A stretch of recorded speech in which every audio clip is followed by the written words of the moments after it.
How are you feeling, Mr. Levin? I'm feeling good. Good. In one breakfast. Are you scared? No, Tensed? little bit. About the dive? No, I'm worried about my wife. So there we were, sunburnt, overpacked, and overly confident on a life changing trip. The plan? Scuba diving. The fear? Well, we'll get to that. We went to the Andaman Islands with big dreams turquoise water, epic adventures, and obviously scuba diving. Because what better way to prove you're brave than voluntarily jumping into the ocean with a tank strapped to your back? Everything was smooth until they handed me the consent form. And right at the top it said, in the event of injury or death during this activity. Excuse me? Death? I just stared at it for what felt like the longest minute of my life. I thought I signed up to explore the ocean, not exit the planet.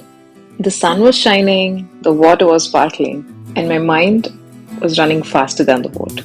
I just sat there rigid, pretending to enjoy the view while internally questioning every life decision that led me here. And somehow, I found myself on the edge of the boat, fully suited up, heart racing, and panic attacking. Right hand lower palm to support your breathing device and finger on the mask.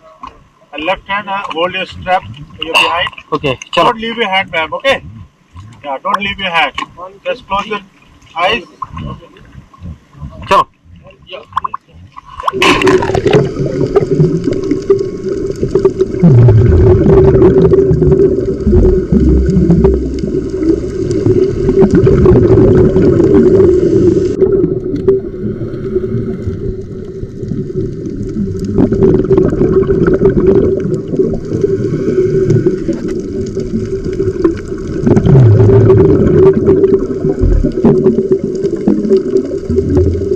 Okay. Knee together.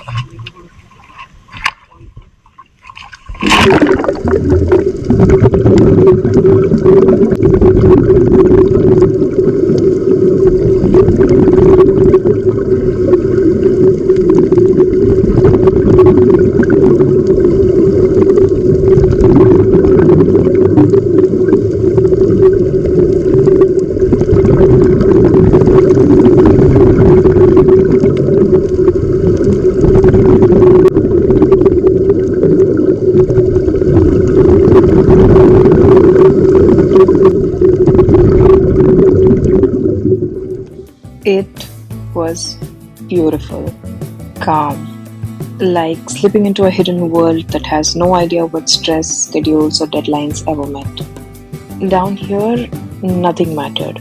Not emails, not social media, not even the minor meltdown I had over a piece of paper.